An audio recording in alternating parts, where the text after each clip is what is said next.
and Rek'Sai off the table. That is 11 out of 11 games. No European jungler, or Korean jungler in this case, has been able to play Rek'Sai in the EU LCS. No, and I actually think she's going to remain banned throughout the day. When you talk to the teams, they don't seem to have changed their mind on her, even though NA had some mixed performances on Rek'Sai. But for now, again, we always talk about all these power picks. Jarvan is going to be left open, but because Gnar is already banned away, you don't care too much about him. He's still considered the strongest jungler open with Lee Sin and Rek'Sai. So H2K could set up for first pick here due to the Lee Sin ban coming in against Horo.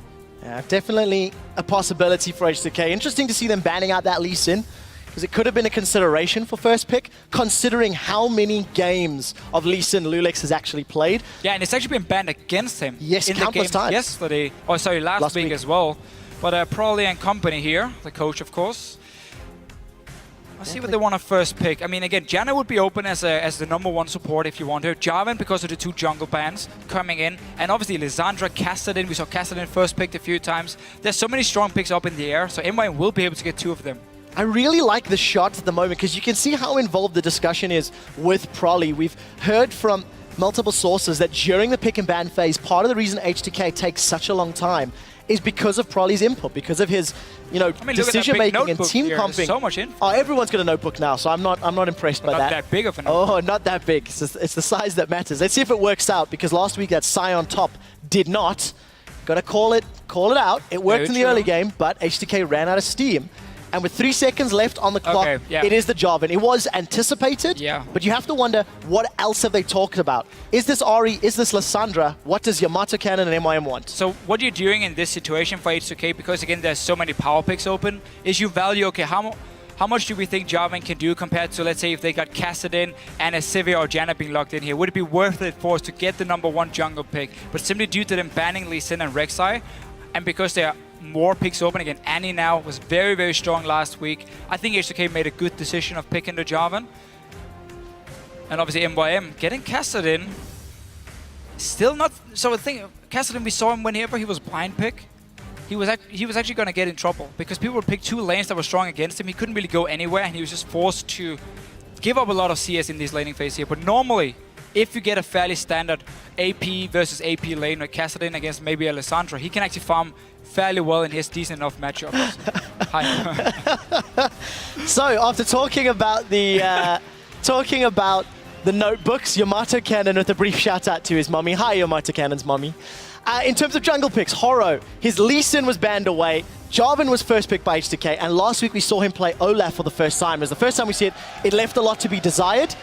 We need to see a more aggressive, more accurate play on Rengar this time around. Yeah, I don't actually like Rengar here at all for MYM. I think Rengar should be picked into comps where you can speed him up. We have Sivir, where you have maybe a Lulu in the mid lane, which of course is still open for MYM if they want it, but you need something to help him move faster during his ulti so he can create a pick. Because the problem for Rengar is if the enemy team engages on you, you are more or less useless. Like, you're not going to do anything in these fights here. And you have a Jarvan, Annie, and Lissandra already from H2K.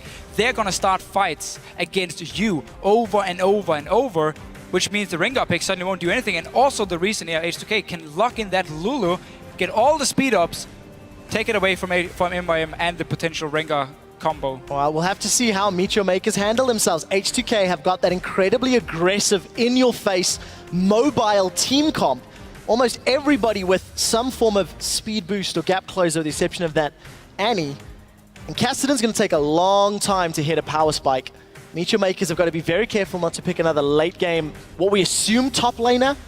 We've seen MYM play a lot of Mundo in the past. What is he going to play this time round? I mean, he is against double AP, even triple AP if you count in Annie, so Mundo wouldn't be a bad pick here. Yes, Morel Nomicon is a bit annoying for him, but a Sivir late game has no chance of ever killing a Mundo. If you run straight into a phase, Maokai could be an option as well here for MYM if they want a tank. Could, of course, end up lacking a little bit of damage if they constantly get engaged on in the late game where Graves falls off a little bit. And I'm super glad you mentioned that. Just to remind all of our viewers at home, we are on patch 5.1. with Maokai enabled, as well as the Zrot or the ZZ Rot portal. They are on this week, so we'll see if anyone wants to run them. MeetYourMakers decide to go with a damaged top laner. It will be Rumble, in addition to Cassidy, Rengar, Graves, and Thresh. So very aggressive comps, actually, from both sides. Yeah, like we saw last week, a lot of team fighting comes from pretty much every single team here in Europe, and it seems to be the go-to thing. Split pushing has died out a little bit. It's all about these 5 versus 5 here, around the Dragon, around the Baron. But I must admit, I'm not the biggest fan of MYM's comp here. The problem for Rumble, again, is a bit the same as with the Rengar here, is H2K has so much CC, so much hard engage on you, that as long as Rumble doesn't get down a perfect ulti in a choke point that basically stops H2K from running in, then he's gonna die instantly. Rengar's gonna fall with him as well. And suddenly it's all about Blizzard on this castle in here to try and clean up everything. H2K just have such a strong comp. You have the tank, the Jarvan in the front line, you have Lulu to assist him, utility from her as well. Sivir, of course, speeding up. We see this Sivir any combo every single time. You have great engage, you have disengage, you have good late game as well. I really, really like the comp here from H2K. Oh, really? I couldn't tell. I couldn't tell. So, Deficio obviously feels H2K have got the advantage in this setup. You guys at home need to jump on Twitter, tell us who you think has got the stronger team comp. It says, of course, MYM. I think MYM on the Rumble is going to be an interesting one to watch. You touched on how he's going to need perfect equalizers. And last week, MYM left a lot to be desired. His Renekton was not good. And even though he played Narn was better, it wasn't necessarily game-changing. So there's those team comps again. Remember, hashtag H2K win if you agree with Deficio, or hashtag MYM win if you believe in the underdogs. Ladies and gentlemen, we are loading onto the Rift for Game 1 here in Week 2. H2K versus MeetYourMakers. Both teams desperate for that first win. And let's see where the lane shenanigans play out if anyone wants to set themselves up. Mr. Ralls already moving towards the top half of the map. Yeah, I really want to see if H2K wants to have just a standard laning face against a Rumble. Lissandra can just constantly push him into the tower. And basically a farm fest just to pressure for Lissandra here. And obviously TP ganks are very, very strong for Odoamne in this case. For now, H2K, they want to get some deep wards in this top side of the jungle here to potentially spot if MYM is swapping around themselves, or where they at least send their dual lane. They were spotted here, moving in towards Yanin and Sivir. So, MeetYourMakers, aggressive vision play, but it's very, very early. So aggressive, and then yet they just stop at the river, actually. Place the 2 at the river and then back away. So because they were spotted already, first in the top side and also down around the blue buff, you can't really just blindly walk in. If there's 5 guys waiting for you, you might end up giving a first blood or blow a few flashes here. So decided to just place standard, fairly safe wards. We need to see how they recover from that, or what the decision's going to be. MYM starting with the Doran shield leads you to believe they're going to look for the 1v2. It looks to be the case as Mr. Ralls and Nisbet are heading towards the top lane, and no reply from H2K. Aggressive positioning there from Hyun and Voidal, but I don't expect that to stick. And we're going to have this lane swap scenario. We need to see who's going to apply more pressure in the lane and get the advantage coming out of it. As soon as H2K spot MYM here on the blue buff, if they manage to do it, normally you would actually invade it on that blue buff, because you would then notice a lane swap going on here, and you would try and deny them for actually getting the standard 2 buffs here, take the blue buff away from them. But because MYM is starting on the Wolves together with Horo, H2K didn't actually get the information before they saw the dual lane from MYM on this top side here. Of course, freezing the minions. Early on, you walk down, you group all the minions together, so they focus 1, and you just start pushing down towards you. You can freeze the lane here, and Odoamne will have to run around with Ludex a little bit here in the start. Well, we'll see how that impacts him. Kiana and Voidal unable to do the same style of freeze because they opted to go for those Krugs in the bottom half of the map. But you've got that buddy system that we saw actually very frequently towards the end of 2014 in the summer split.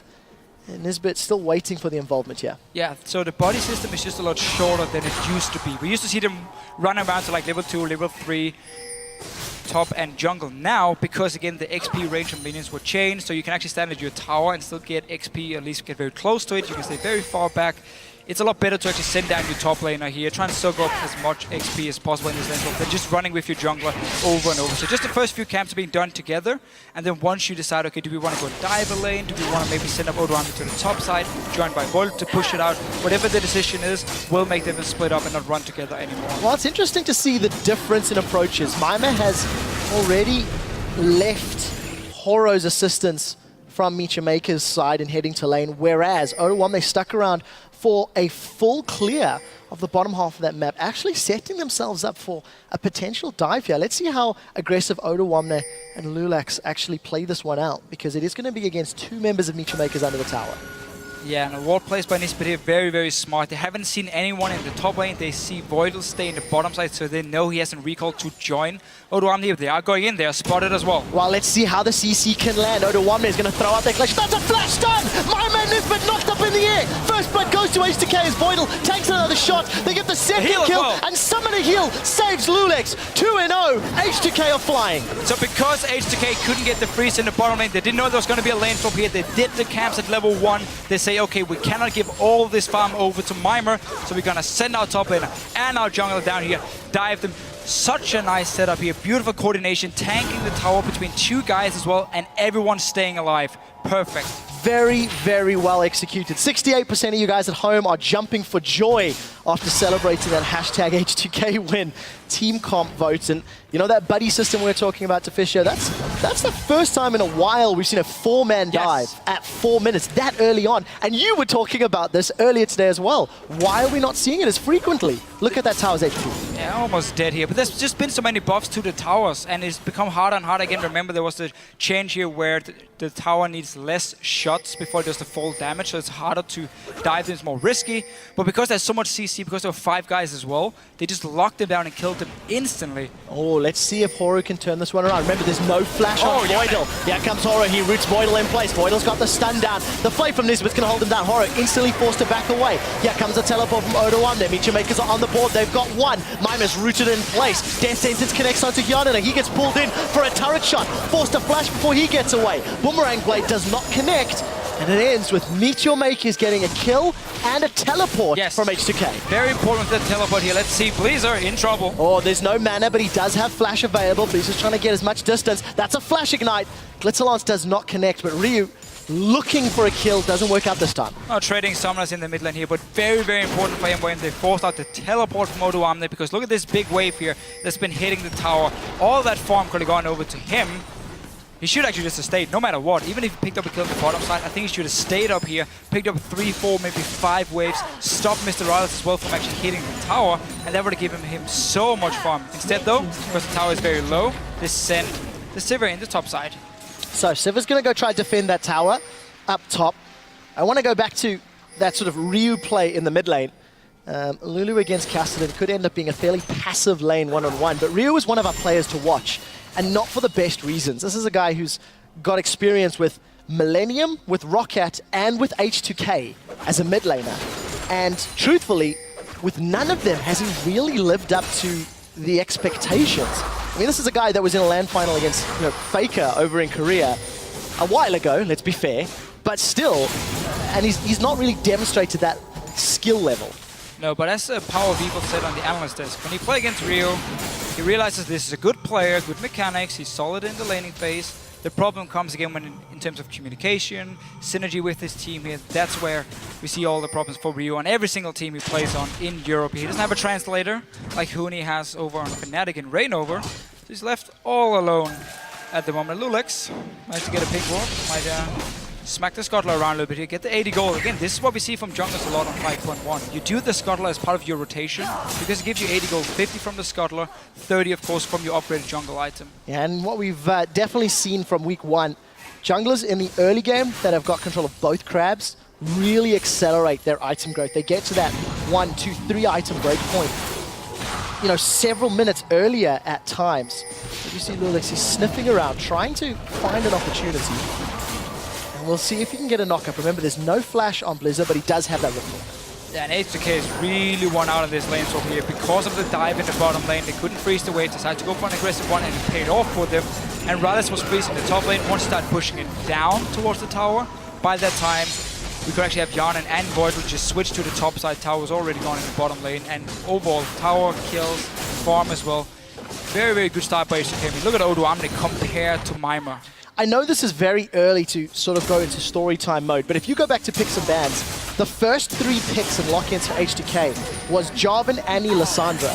And if you look at that early game, the jungle clearing and the tower dive, I don't think it's too far to imply that was a strategy that H2K had decided on the full jungle clear, on the level 4 tower dive, and they got 2 kills out of it. It was perfectly executed and perfectly thought out.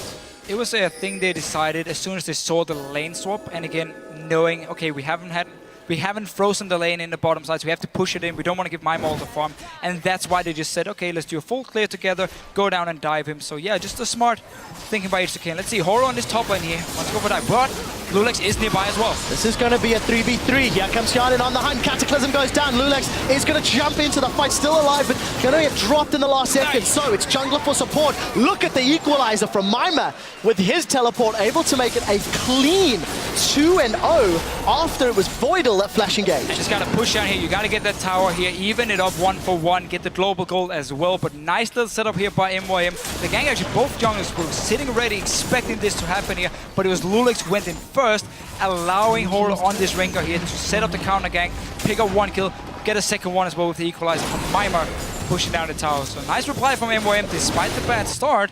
Definitely not done just yet. Well, there's the replay of the engage. Sort of the supports toying with each other. Yeah, again, Jungler's going in, and because Horror hasn't shown himself by the time he jumps in, you can't really target him, and he gets just free time to lock down the target, land all his damage here, and just a good little setup with TP as well for MyM. Well, Ryu and Easy going to trade some damage. Did see, for a brief moment, I actually pretty sure I saw a Brutalizer in the hands of Horror, but it's not there for the time being, so... He's upgrading to Warrior already. So there we go. Thank you, thank you. Getting towards the Warrior enchantment. Yes, and should be going just full tank now, from what we normally see. Especially also because MYM, they're going to need Rengar to be tanky. If you want to build damage on Rengar, that's in a pure pick combo. You don't look for these 5 versus 5, no. You just want to like one-on-one 2v2 people all the time. But if you want a team fight, you have to go tank after your Warrior enchantment. That's what Horror is going to do. Try and use this Rumble here and the Graves for their mid-game spikes. See if you can win a few fights, get some kills on the Cassidy, so he can maybe snowball into late game. So H2K were the first team to make a play in this game with that tower dart. MYM responded with a good counter gank in the top lane, but because of Lulex's control of the crab, this is going to allow H2K a very easy, uncontested dragon at 10 minutes. A little earlier than we've been seeing some of the other games, but the lane swap control obviously playing into the favor as well. Something that I do want to highlight is because of that lane swap scenario, both of these mid laners have been non-existent in the engages. They've just been farming and fighting one another, and it's also interesting because both of these teams are dealing with fairly new mid laners. So it's quite an interesting story that it's of the team and how the game's playing out. That's why it's good for both teams. Then to just have them one-on-one, just sit and farm, even it out. The rest of us will make the plays. We will force the fights. Once again, the battle for pink wards in the river. But we really have to highlight again, Oduamne is so far ahead compared to MyM in terms of farm. MyM had to teleport top lane before, lost even more CS in the bottom lane, only got 1 assist for it, I believe. So not exactly the best start for him. Luckily he's on Rumble, he's very, very cheap power spike, horning guys, and of course magic penetration on your boots, and then you're actually good to go for the mid-game team fights. We'll have to see how MyM's equalizers play out. MyM was one of the top laners in the summer split last year that really stood sort of, he shone in his team when he was playing for the Super Hot crew. And he really, really struggled last week. His Renekton was not good.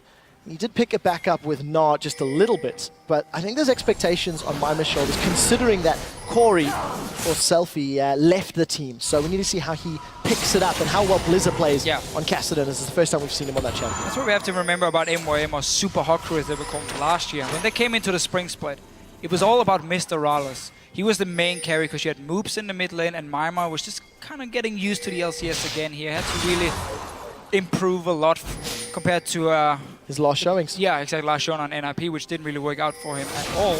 So it was all about Mr. Rallis. But then switching up into the summer split, when we had, of course, Selfie joining, MyM got better and better. It was all about the solo laners and Impaler here, trying to feed these two solo laners all he could. So the whole tactic was involved around them. There wasn't even too much focus on MyM because Selfie was just so good in this mid lane here and people wanted to camp him. Now, it's all about MyM and Mr. Rallis once again. And obviously that's why we see quite some ganks against MyM, at least when he played connectively to the Jax against Giants. Well, we'll see how they can play the carry game out. Vision wars still ensuing around the Dragon Pit. MeetYourMakers have closed that gold gap. They were around 1,500 down 5 minutes ago. They've closed that to about 600 gold. CS advantages. Top lane in favor of H2K quite heavily. That's sitting around 40 CS. and in advantage of MeetYourMakers AD carry, which is closer to about 30. And that's obviously just a testament of how those lane swaps have played out. So we need to see if VODS can make up for the weakness of Hjarnan. And the exact opposite for MeetYourMakers, Mr. Rolls, the man on your screen, he needs to step up and try to help out MYM. Good equalizer will go a long way to making that work. So Dragon went down around 10:20, 10:30. We'll be up in about 3 or so minutes, roughly. And I expect MeetYourMakers with a Rengar, with a Rumble, to look for an engage, but we'll see if they feel the same. Yeah, I do like how both teams here put so much focus around mid lane in terms of warding, because they know there's so much pick potential inside of H2K that H2K want to try and spot MYM out of position, and obviously MYM want to try and spot H2K to avoid being engaged on. Instead though, because Cassidy is sitting in here with his lack of wave clear, H2K keep putting pressure on it, keep pushing it in just a little bit. Teleport's ready for MYM though, and he's coming in. Well, let's see where he goes. There goes the glacial path. MYM's but caught up, but that's an equalizer splitting up the mid lane. MYM is the first victim of the fight as he gets silenced. MeetYourMakers in full retreat, and that was just too easy for H2K. They locked him down and shut him up. Yeah, so when you're basically standing 5 guys in the mid lane from H2K, and you know there's a Rengar on the other side, but you can see he's not on the flank, so you know he's going to try and engage through the mid lane, you're not really too afraid of him. So you just, that's the main engage from MYM. So as soon as MYM teleported, well, let's just use the Claw of Doom, lock him up, kill him before he can do anything, and suddenly you just have a free kill for H2K. And this is going to be the problem for MYM all game long here. There's so much CC and engage from H2K. And to go back to the point you were making before the fight, it's about vision. If H2K can get control, if they know where everybody is, they're not going to get flanked. They can set up that sort of phalanx defense almost. If you can see your enemy coming, they've got the CC and the mobility to respond.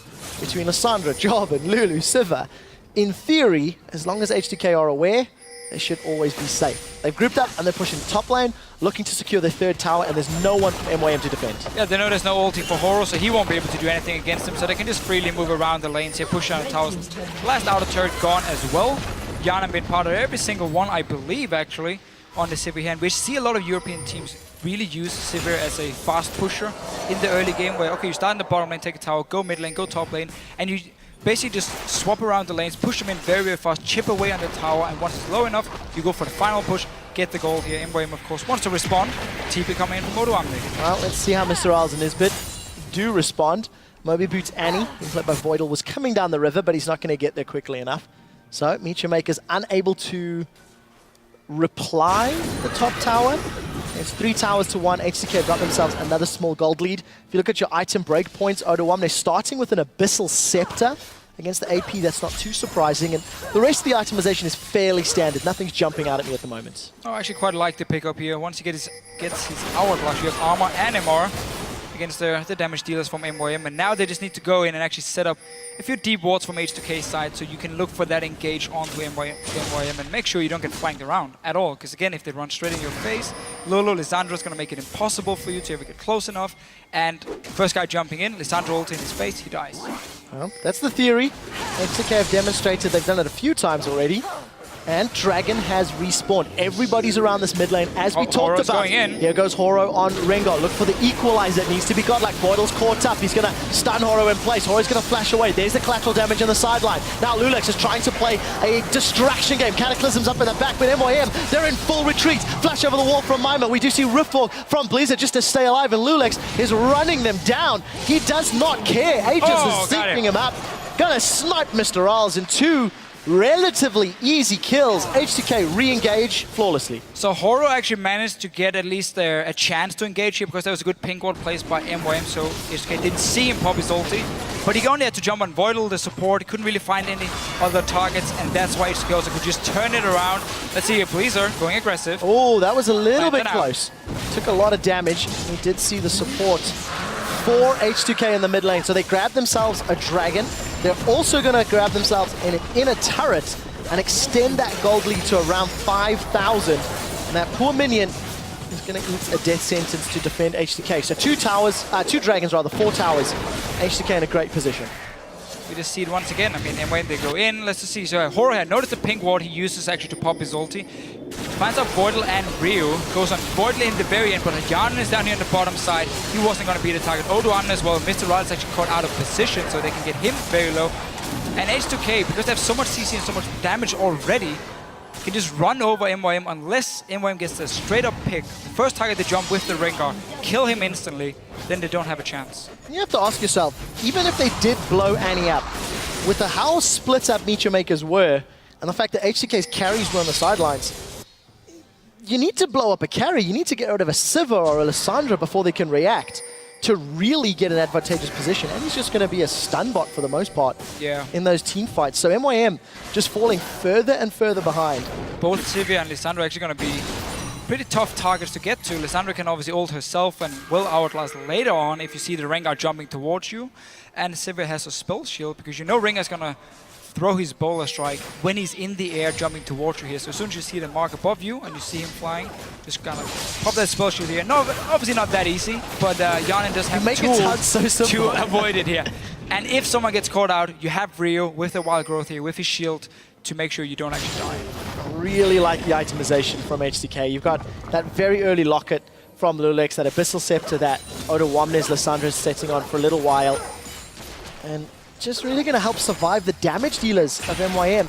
Yes, Mr. Rolls has got himself an eye edge in the Zeal, but he's not really been impactful because he hasn't had the time to stand an auto attack.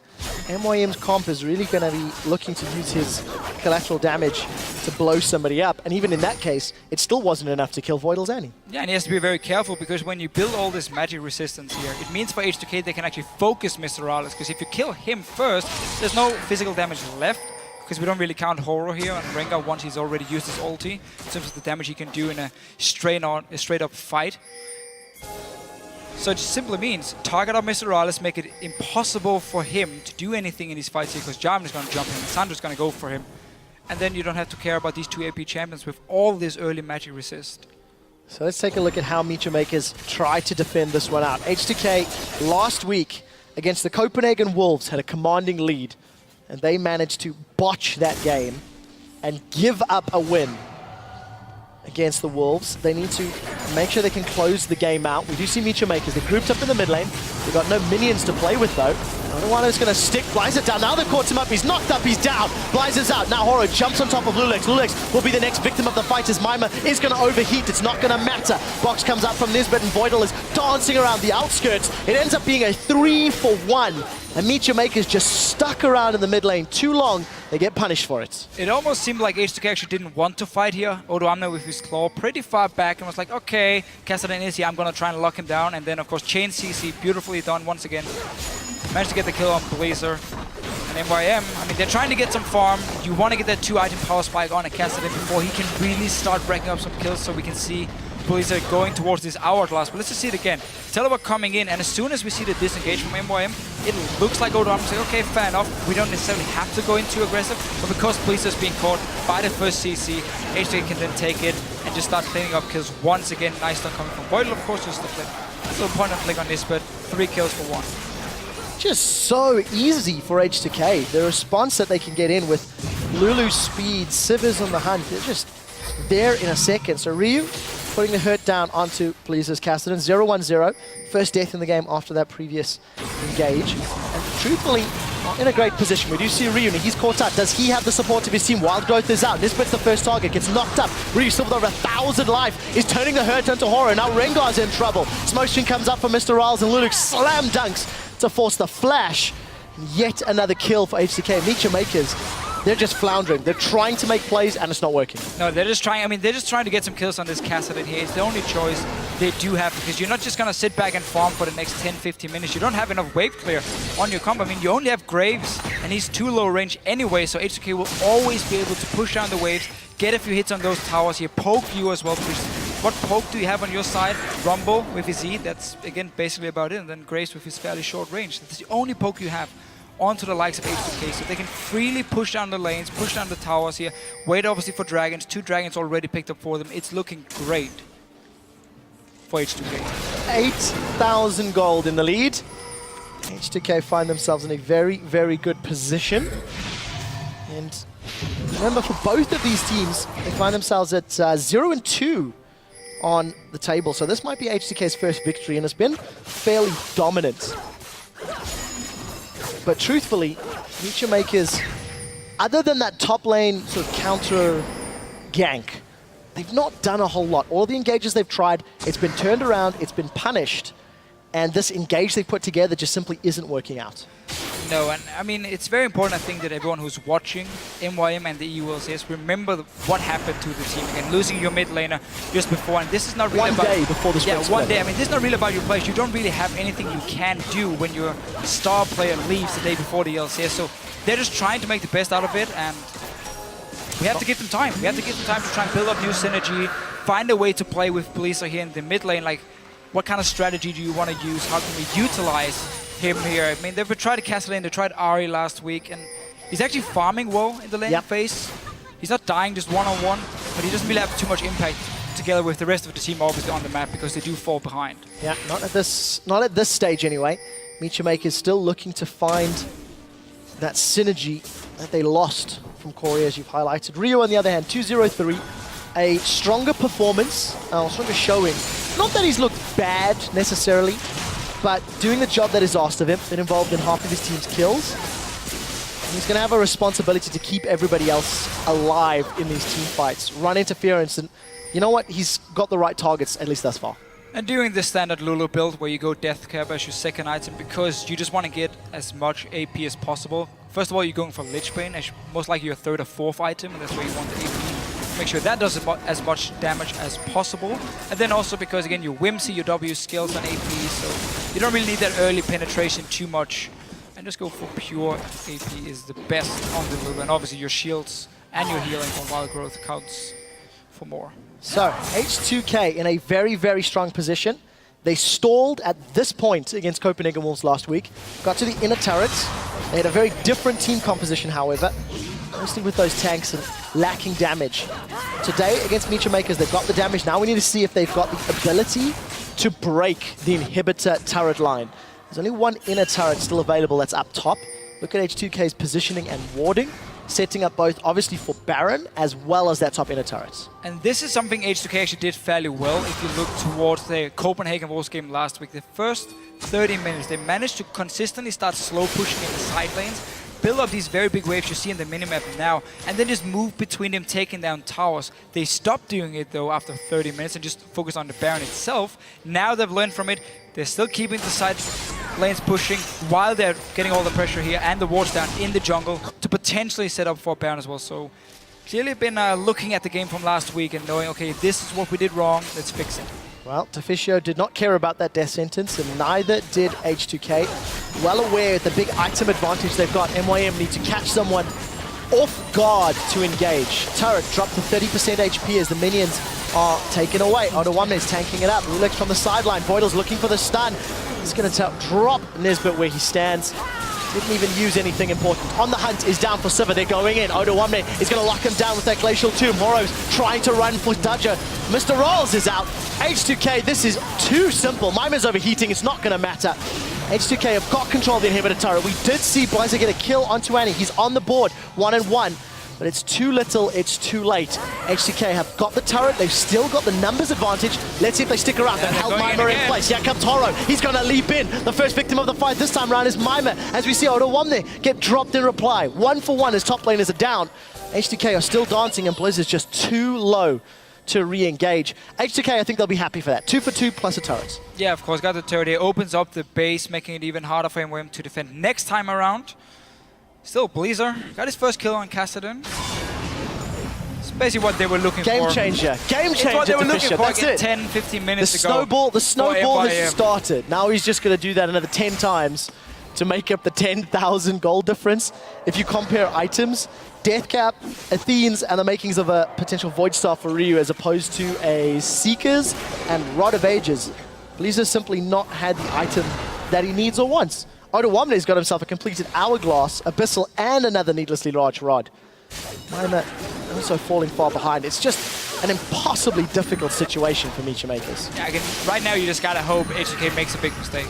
Or they allow you to just sit and farm for the next 20 minutes, which won't happen. Again, they've learned from the mistakes they did last week here. There's better warding. Again, they're pushing the side lanes constantly and haven't just danced around the Baron yet. They're looking to fight, looking to push down towers. They know there's barely any wave clear on the side of MYM, so why would you just sit back and wait? So right now, for MeetYourMakers, you hope H2K makes a mistake, like overdive or I don't know, a guy walks in alone and you pick up a kill and buy a bit of time, that's all you can do.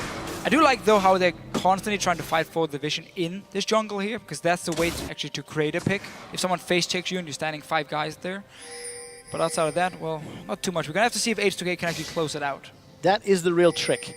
MYM find themselves on the 3rd game in a spring split where they have been really bullied and controlled. Turret secured by H2K. 28 minutes on the clock. They're touching the top lane inhibitor.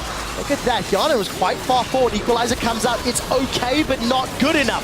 Horo engages and instantly peels. Not the fight he's looking for as the slam dunk comes down from Lulex. First victim of the fight is MYM. That's top lane is down. Top lane is down as H2K continue to chase. That is a huge picks onto Mr. Rawls. So 1 for 2 thus far as Lulex is in retreat. Gets caught by Nisbet. Now Horo trying to put the hurt down. Blizzard engages but can't find the kill. Tibbers comes out from Voidal.